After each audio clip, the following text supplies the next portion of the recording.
the G-Cube Show. This is the G-Cube Show. This is the G-Cube Show.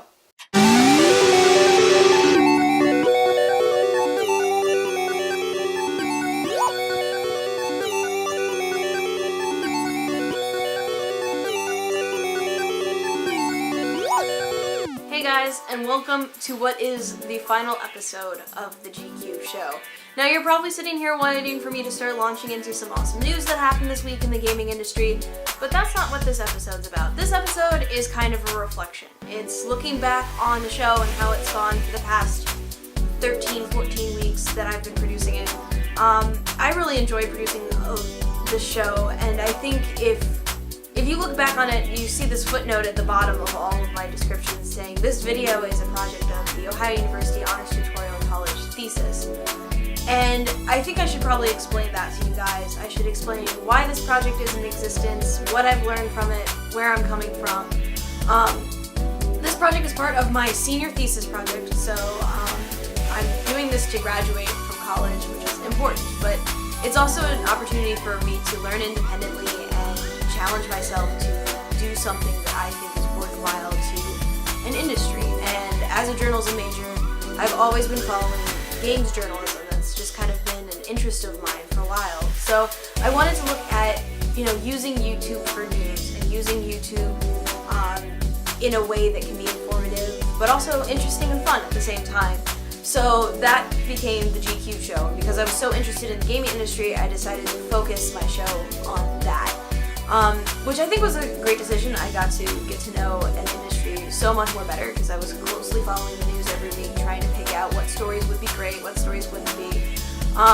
If I would do it again, I'd probably narrow it down even further because that's a large chunk of news. That's hundreds and hundreds of stories each week, and I'm trying to narrow it down to 3 or 4 that I deem important.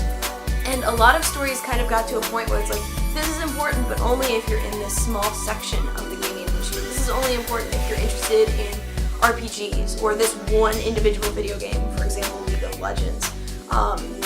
Or if you're only really a fan of this system that's important to you.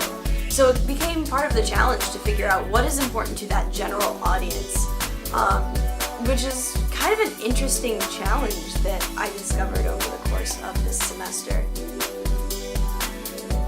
So one of the questions I've gotten over the course of the show is, where the heck does the name G-Cubed come from? And when I first decided I was doing the show, I decided, hey, I need to have a title, something that overarches the whole series. So the best thing I could come up with at the time was the Geek Girl Gamer Show, which 1 was a mouthful, and 2, I didn't really like that much. But I never came up with anything better. So what I ended up doing was taking Geek Girl Gamer and shortening it to G-Cubed, just because it made sense and it sounded cool to me. So go ahead and make fun of me for that, just however much you want. But that's how it ended up becoming the name of the show. So this leaves us with what's next. What's next for the show? Where do I go from here? G-Cubed as it stands now probably won't be continuing.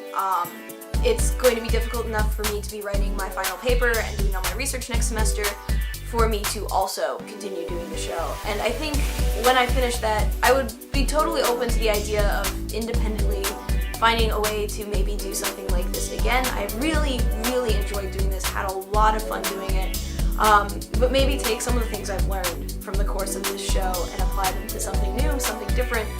Who knows where my interests will end up in a year or 2.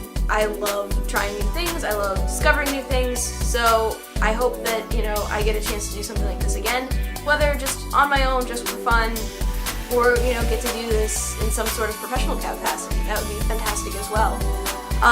But as for me, I am off into the real world at the end of this school year, so I need to start shifting focus to finishing my degree, moving on, and off to the next great adventure. So to wrap things up, I just want to thank every one of you who have been watching, who have been paying attention to the show, who have given me feedback or advice along the way. Thank you so much for all of your love and support. I really appreciate it. Hopefully someday you can always find me someplace new, someplace different. I'm sure I'll find something awesome to do in the future. And if you want to keep in contact with me, you can always find me on Twitter at AEWriter. I'd be more than happy to talk with you, message back and forth. We can shoot the breeze about games or whatever. But I look forward to talking to you guys soon, and hopefully I'll have something cool to show you in the future. Thanks for watching, guys.